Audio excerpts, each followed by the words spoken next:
Bonjour, Gilles Pialou, je suis chef de service de maladies infectieuses à l'hôpital Tenon à Paris et professeur à Sorbonne Université. Je suis content de vous retrouver sur Medscape France. On va pas parler du Covid aujourd'hui, c'est une bonne nouvelle.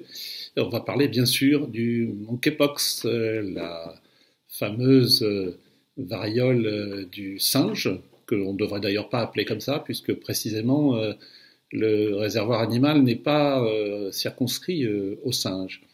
Alors de quoi parle-t-on? On a quelques papiers quand même intéressants sur lesquels on peut s'appuyer pour essayer de calmer un petit peu le jeu, si l'on peut dire, pour l'instant. On a une review qui est assez bien faite sur l'épidémiologie qui vient de sortir dans PLOS ONE Neglected Tropical Disease tout récemment.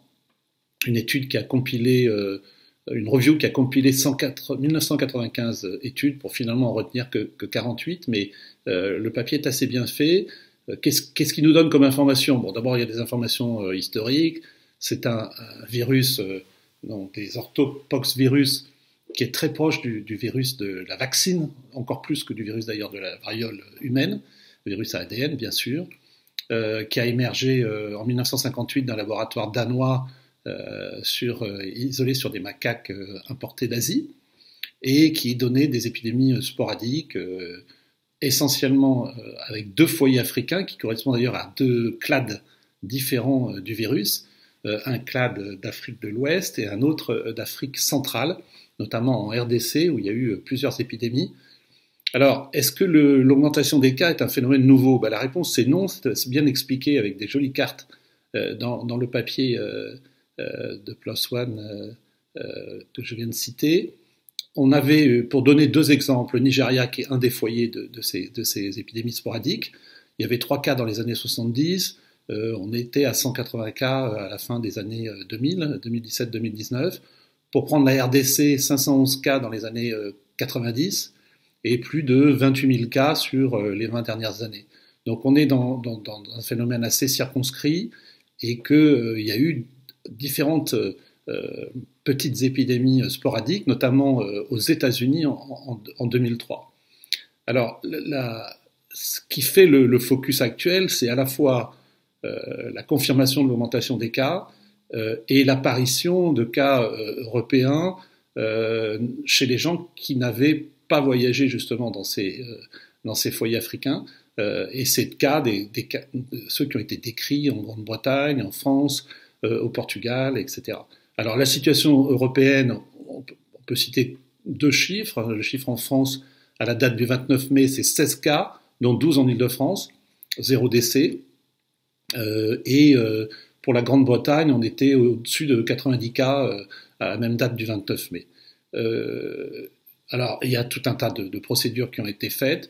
Ce qu'il faut savoir, c'est que actuellement, une équipe portugaise a dit qu'on était plutôt dans un lignage de la souche d'Afrique de l'Ouest qui semble moins agressive. Il y a une discussion autour du taux de létalité. Il faut dire que sur les cas européens, à ma connaissance, il n'y a pas eu de mortalité, mais effectivement, dans les revues de la littérature, il y a une létalité en tout cas, qui est entre 1 et 10%, mais qui touche essentiellement les pays émergents, notamment d'Afrique centrale et de l'Ouest. Et par exemple, aux États-Unis en 2003, il y a eu 0 décès. Donc, complexité à apprécier la gravité. Sur la transmission, là, les choses sont très claires. Même si on a une transmission interhumaine, notamment dans les cas de Grande-Bretagne, cette transmission n'a rien à voir, justement, on en parle quand même, avec le SARS-CoV-2, dans la mesure où c'est une transmission contact, ou éventuellement une transmission gouttelette, mais il n'y a pas de notion d'aérosol, donc probablement un R0 qui est assez faible. Et cette transmission, il y a des règles de prudence qui ont été éditées par la DGS et par la Haute Autorité de Santé, et c'est pour ça que la plupart des cas sont en isolement contact et gouttelette,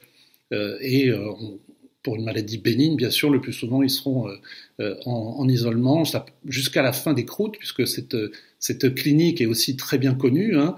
C'est une pathologie avec une période d'incubation qui peut être assez longue, jusqu'à entre 5 et 21 jours, une apparition d'une fièvre, de céphalée, courbature, enfin un syndrome viral, et la particularité, effectivement, c'est d'avoir des lésions vésiculeuses, papuleuses, qui ressemblent à la variole, et avec une dominance des lésions muqueuses. Et il semble, c'est une autre particularité de cette épidémie, mais il faut être extrêmement prudent, qu'il y a eu une surreprésentation des hommes ayant des relations sexuelles avec des hommes dans les cas observés en Grande-Bretagne. Alors, on ne sait pas si c'est un effet loupe, c'est-à-dire que est-ce que c'est les centres de santé sexuelle britanniques qui sont extrêmement diffus sur le territoire, qui ont permis ce dépistage, donc effet loupe, ou une transmissibilité plus importante liée au contact sexuel, puisque le contact sexuel est par définition, c'est pas une maladie sexuellement transmissible, mais c'est une maladie qui se transmet par le contact, et par définition, les rapports sexuels sont des contacts. Donc, sur le plan thérapeutique et vaccinal, là aussi, on a des données. Il y a un papier de Lancet Infectious Diseases qui reprend paradoxalement les cas anciens de Grande-Bretagne entre 2018 et 2021, qui est assez intéressante, qui est paru le 26 mai. Il y a très peu de cas, c'est 7 cas, mais ils sont très bien documentés avec des données virologiques, des données thérapeutiques avec des antiviraux, notamment le brincidofovir, qui marche pas du tout d'ailleurs dans cette étude, et en plus avec une augmentation des transaminases. Et puis les données sur le vaccin, puisque vous savez qu'il y a probablement une protection assez forte, au-delà de 80% des gens de plus de 50 ans qui ont été vaccinés à l'époque où on vaccinait contre la variole, puisqu'il n'y a pas de vaccin actuellement contre ce monkeypox. Et donc il y a une recommandation de la Haute Autorité de Santé qui est tombée la semaine dernière, qui recommande la mise en œuvre d'une stratégie vaccinale très réactive pour les personnes à risque en post-exposition,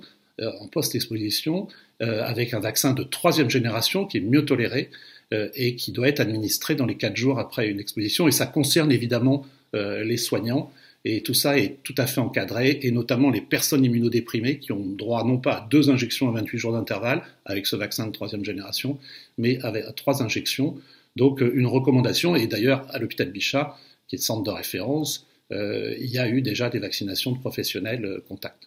Donc voilà, une situation à surveiller, probablement pas d'inquiétude, et comme l'a dit l'ONU-SIDA, attention à la stigmatisation, notamment concernant les hommes ayant des relations sexuelles avec des hommes. Merci à vous.